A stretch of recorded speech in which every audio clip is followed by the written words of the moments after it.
তিনি বলেছিলেন কেন? বলছে যে আপনার নেতৃবৃন্দের প্রতি যা হচ্ছে আপনার প্রতি তাই হবে, কোনো ব্যতিক্রম হবে না। তিনি বলছিলেন ইনশাআল্লাহ আই উইল ফেস। আমি সত্যের উপর, সত্যের পাটাতনের উপর দাঁড়িয়ে আমি মিথ্যার প্রতিবাদ করব ইনশাআল্লাহ।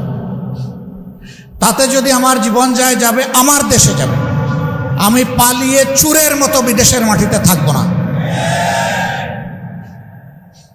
তিনি ফাঁসির রশিকে চোখের সামনে দেখেও চলে এসেছিলেন এবং সত্যি হাসতে হাসতে সেই ফাঁসির রশিকেও তিনি বরণ করেছেন।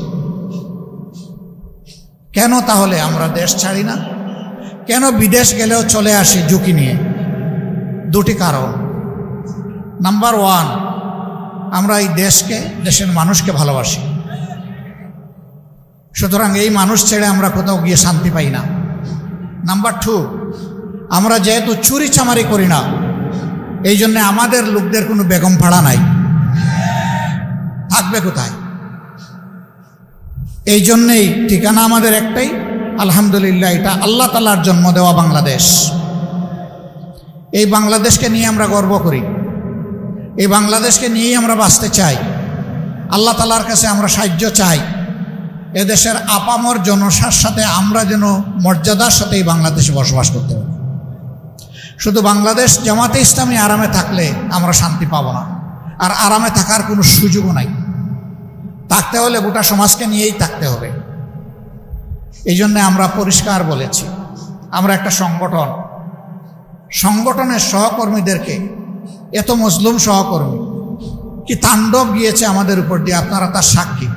কোনো বক্তা আমার সামনেই সেই কথাগুলো বলেছেন, এই জন্যে আমি এটার আর পুনরাবৃত্তি করতে যাচ্ছি না। কিন্তু 5 আগস্টের পরে আপনারা কি দেখলেন?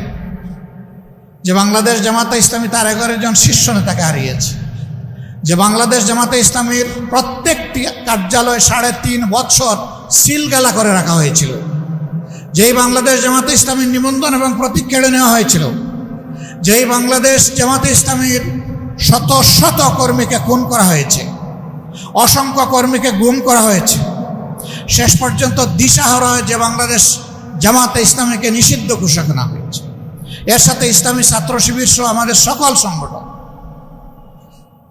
কিন্তু 5 তারিখ এই পট পরিবর্তনের পর আমরাই সবার প্রথমে জাতিকে অনুরোধ জানিয়েছিলাম, মেহেরবানি করে শান্ত থাকুন, ধৈর্য ধরুন, কেউ কারো উপর কোনো প্রতিশোধ নেবেন না।